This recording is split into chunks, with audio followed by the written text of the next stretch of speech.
Hello everyone. Today I am going to be taking one of a lesson from grade 9 English First Language. The name of the lesson is The Portrait of a Lady, written by Khushwant Singh. Khushwant Singh was born in the year 1915 and died in the year 2014. Like you know that he was born before independence, he has contributed much to our nation. He was an Indian author, lawyer, diplomat, journalist and also a politician. His experience in the 1947 partition in India has inspired him to write Train to Pakistan in 1956, made into a film in 1998, a must-watch, which became his most well-known novel. Here in this chapter, we are going to be learning about the bond, the relationship, or you can rather say the memories that Khushwant Singh from his personal life has shared with us. Before moving ahead to the story of the lesson, let's understand a few new words and their meanings. Mantelpiece, a structure of wood, marble or stone above a fireplace. Here you can see in the picture, this is called as the mantelpiece. Don't put cards on the mantelpiece, above the fire or anywhere near a direct source of heat. The next word is hobble. Walk in an awkward way, typically because of pain from an injury, or even the old people hobble because their bones do not have enough strength. Her foot swelled during the night, making it hard for her to walk, so it was more of a hobble. The next word is puckered, contract into wrinkles or small folds. Here I have given you a picture of an old woman where her face is completely wrinkled. But puckered you can also do with an expression. When you close your eyes tight, there are wrinkles at the side. That is also called puckered. When you want to kiss or pout for a picture, then also you get wrinkles. That is also called as puckered. Her hair was wind blown about her face and deep creases were on her forehead, where her brow was puckered with anger. Here it is saying in a sentence that the hair were flown all over her face because of the wind, and of the anger she closed her eyes tight and her eyebrows puckered in anger. The next word is monotonous. Monotonous is dull, boring and repetitious. Coupled with the fact that the work I have done lately is repetitive, monotonous data entry. So, a person here is saying that the data entry process for him has become a monotonous job, a boring job. The next word is chorus. Chorus, we all know what chorus is because we do that in our school every morning. We pray, we sing national anthem all in chorus, song which is repeated after each verse. Tom sang the verses and everybody joined in chorus. The next word, stale, not fresh. So, not fresh means it might be stale, which is a day old, or food items which are very old and it has caught with fungus. The air was stale and dusty atmosphere was enough to make all of them hesitant to breathe. We can experience this at times when the garbage trucks pass by. So, the air smells stale. You can't breathe for a few seconds. So, air can also be stale this way. The next word, Veranda. Veranda is a roofed open air gallery or porch attached to the outside of a building. So, these kind of structures or the construction we get to see in villages, which are a beautiful way of spending time in the evening. In summer evenings, we would sit in the veranda and watch the sun go down. So, generally people during their tea time, they wish to sit in the veranda and enjoy the nature, the beauty and people outside. The next word is growling. Growling, making a gruntal sound in the throat. So, generally the dogs, when they are ready to fight, they make this kind of sound. The dog was biting, growling and wagging its tail. So, here we learn new words and their meanings. Going ahead to the story of the lesson, we see on the screen Kushwant Singh's grandmom. This is a story about Kushwant Singh and his grandmother. In this lesson, he shares his memories about how he spent his life along with his grandmother. Beautiful and emotional moments are encapsulated in this lesson. The writer recalls his grandmother as short, fat and slightly bent. Her hair was silver in color and were scattered on her wrinkled face. Here Kushwant Singh is sharing his memories with his grandmother, with whom he is staying in a village. It is only Kushwant Singh and his grandmother who is staying in a village, and he is trying to portray, or he is trying to share a life that these two, that is Kushwant Singh and his grandmother, have shared. In this lesson, we see two different parts. So, the first part is when they spend their time in a village and how he has beautifully captured all the memories. People in the village told Kushwant Singh that once upon a time your grandmother was beautiful. She was very pretty. But Kushwant Singh finds it hard to believe because he has seen his grandmother old, bent, with silver hair. He has not seen the beautiful version of his grandmother. So, whenever people would tell him that your grandmother was beautiful and she even had a husband, it was very hard for him to believe.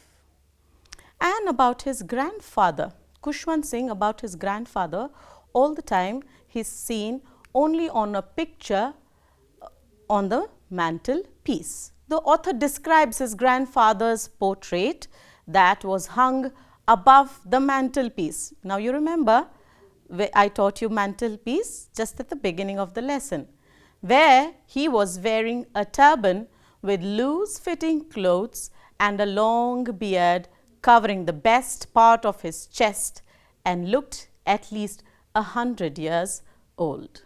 So, here Kushwant Singh is describing his grandfather as he sees in the picture, that he looks as old as 100 years and he is wearing a turban with white loose clothes. So, Punjabis generally they have a significant dressing, like in India everyone has a significant style of dressing. In Punjab they have a significant style of dressing where men wear a turban, they wear a dhoti, kurta, and women wear patyalas and ghagras. So, this way when he is seeing at the portrait, he says that he has seen his grandfather like this, and the best part of his chest, the broad white chest, is covered with the beard. The writer thinks of her as not very pretty, but has a constant beauty. She used to walk around the whole house in white clothes. She kept her one hand resting on her waist and the other was telling the beads of her rosary. He compares her calm face with the winter landscape. Here the writer is trying to explain or try to describe how his grandmother looked. Grandmother was always wearing white dress. Generally, a few of the tradition, they wear white dresses after the death of the husband. So this is why Khushwant Singh's grandmother as well was wearing a white dress, because her husband was dead. And she was walking around the house, keeping a rosemary in her hand. That means the beads. You can also say a type of the Rudraksh beads. So they chant with those beads turning around. So this is basically kept for the count as well. When he sees her grandmother, she is no less beautiful, but he tries to recollect that how she would look in her younger days when she was very pretty as well. So he thinks that grandmother is having a constant beauty. Whenever someone sees her, they feel very happy, they feel very warm. So this is how her beauty is. And her face is like the white landscape. And here he is comparing it with the snow, that her hair is as white as snow. During their lengthy stay in the village, she woke him up from the bed early morning. With her morning prayer, she bathed him and dressed him up. She would keep the wooden slate, ink pot and a red pen bundle to carry. After the breakfast, grandmother carried all the stale chapatis for the village dogs. So here, how every morning of Khushwant Singh and his grandmother is that Khushwant Singh's grandmother walks around the whole house chanting and praying, and then she wakes Khushwant Singh up, tells him to get ready and takes him for a bath, and then while bathing Khushwant Singh, she also prays, thinking that okay, while I am constantly praying, he will also memorize it. So Khushwant Singh knows that this is my grandmother's trick for me to memorize the prayers. So after he is dressed, she serves him breakfast, that is chapati and butter, and then everything is ready for Khushwant Singh to carry. The wooden slate, ink pot, red pen. So in olden times, we children would carry slate and a chalk to the school. So now we have all modern technologies, modern equipments, and so olden days were very beautiful, and all these things were ready for Khushwant Singh to carry. And Khushwant Singh's grandmother also carried stale chapatis. Stale chapatis means the chapatis that were made a day before, maybe she would carry it for the village dogs. Both of them headed towards the school, where grandmother spent her time in a temple attached to the school. On the way back home, she used to give the stale chapatis to the street dogs, who followed them growling and fighting with each other for the chapatis. So this was a routine of Khushwant Singh's grandmother, where she would make extra chapatis in the night so that she could carry these chapatis for the street dogs where she would go the next morning. So next morning, there was a temple attached to the school building itself. So Khushwant Singh would go and learn whatever he was supposed to in the school, and in the meantime, Khushwant Singh's grandmom would go to the temple and pray during that time. And when they both were coming back home, at that time, she would give chapatis to the dogs, and the dogs would fight with each other, wanting them to eat with competition. Here comes a turning point in their beautiful life or beautiful relationship, when they were called to live in a city along with the writer's parents, that is Khushwant Singh's parents. So here in this chapter, we are going to see the other phase of the life of how Khushwant Singh and his grandmother face. With this, I will be moving ahead with the grammar point mentioned in the lesson. We will be learning about verbs. Verbs are nothing but action words. Action words, here I mean to say that I am teaching. Teaching is an action word. I am standing, action, sitting, action. So anything that involves an action, the physical movement of the body is action. Verbs are nothing but action words. So in verbs, we are going to be learning about 4 forms of verb. The first form of verb is V1, which is the base or the present form, simple present form. Examples that I have given you is do, sit, write, use, give. Let's sit and have some coffee. This is a simple base form of verb. Let's sit and have some coffee. So, even in verbs, we have past tense, we have past participle, definite past participle, all these. So, the next verb too that we will be learning is a simple past form. This simple past form is, I have taken the same words what we took in V1, so that understanding of the past participles is easy for you. Example, did. In the previous slide, what did we see? We saw do. Sat. The simple present tense of the verb that we learnt in the previous slide was sit. And wrote. Simple present tense is write.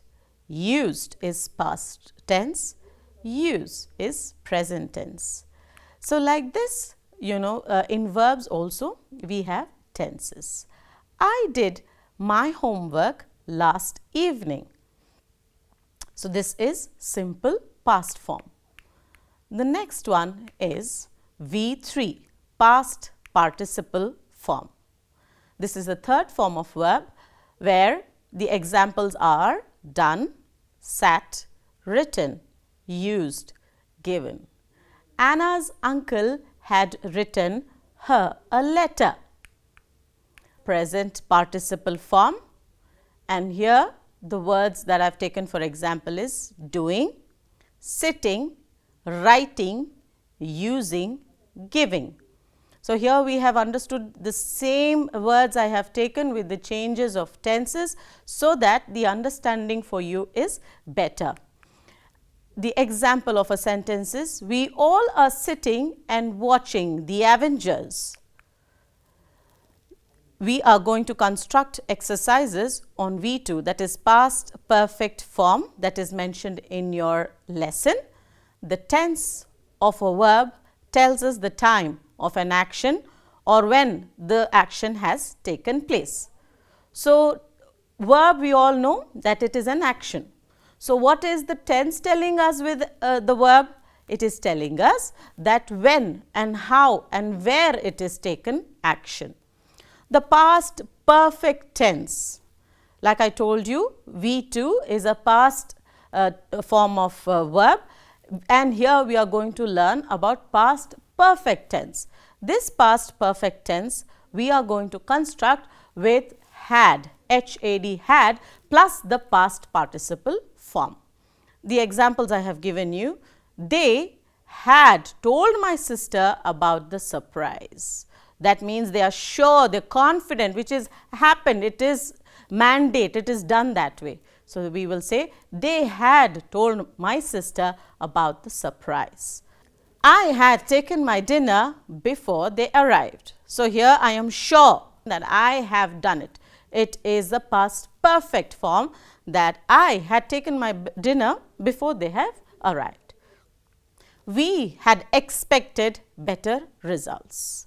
So, here it is saying that we had expected, we were sure of having better results than the results that we have seen. So, here we have learnt in the grammar part that what past perfect form is. Past perfect form is compulsory to have had. Now, I am sure that you all have understood how to identify past perfect form of verb. Moving on to the next segment of grammar mentioned in the textbook are prepositions. Now, what are prepositions? For you here, I have given two different pictures for you to analyze and understand. The first one is a cat, and the cat is sitting on the box. It is a preposition of a place. In front of the box. In front of the box. Above the box. See, there is a difference on the box and above the box. You will have to understand when you use these words when you are using it as prepositions. The next one is behind the box, then under the box, that means below, underneath the box, and then near the box, not attached to the box, it is near the box, and in between the boxes. So, where is the cat? In between the boxes. Likewise, I have given you an image next to it where you will have to identify where the position of the furniture is. The flowers are on the sideboard. The photo frame is on the wall. The two-seater sofa is behind the dining table. The bed is in the corner of the room. The mouse is on the mat. So, here we have learnt about the prepositions of place. Prepositions come in different types. They come in time, they come in place, they come in movement as well. Preposition of time, we use preposition of time to say when something happened or will happen. So, here we are talking about past tense, present tense and future tense as well. So, prepositions in time will be identified with the most common ones, that are at, in, on. You should come on time.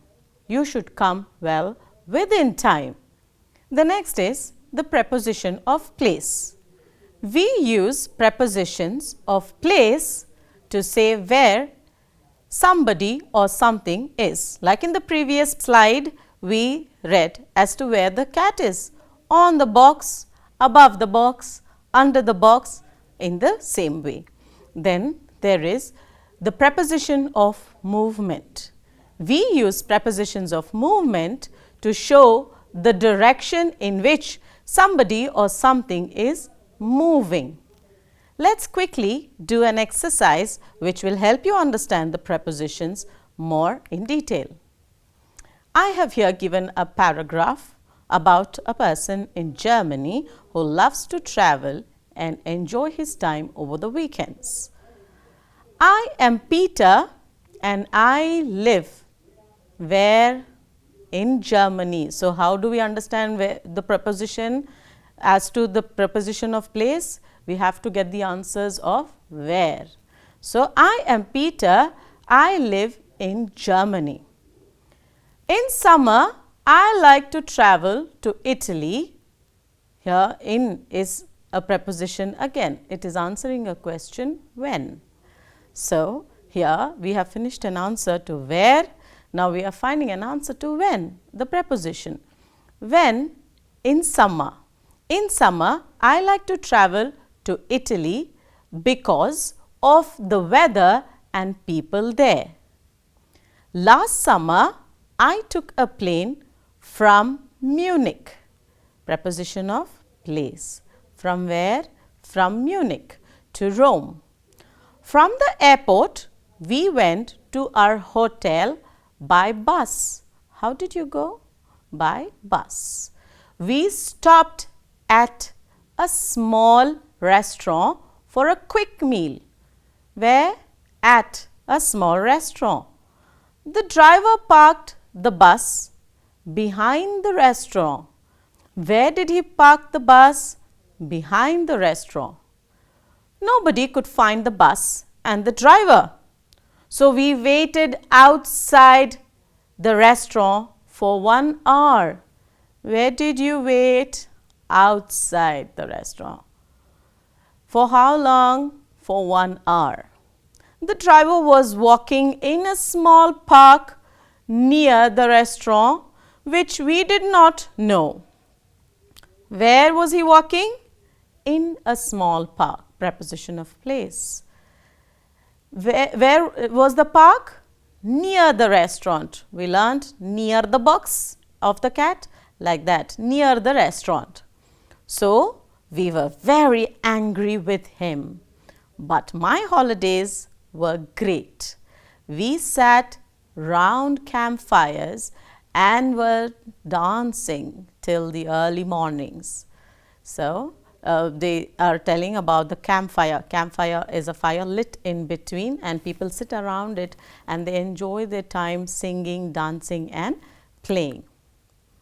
With this, we have also learnt about the prepositions of time, place and direction. Now, I quickly have an assignment for you children.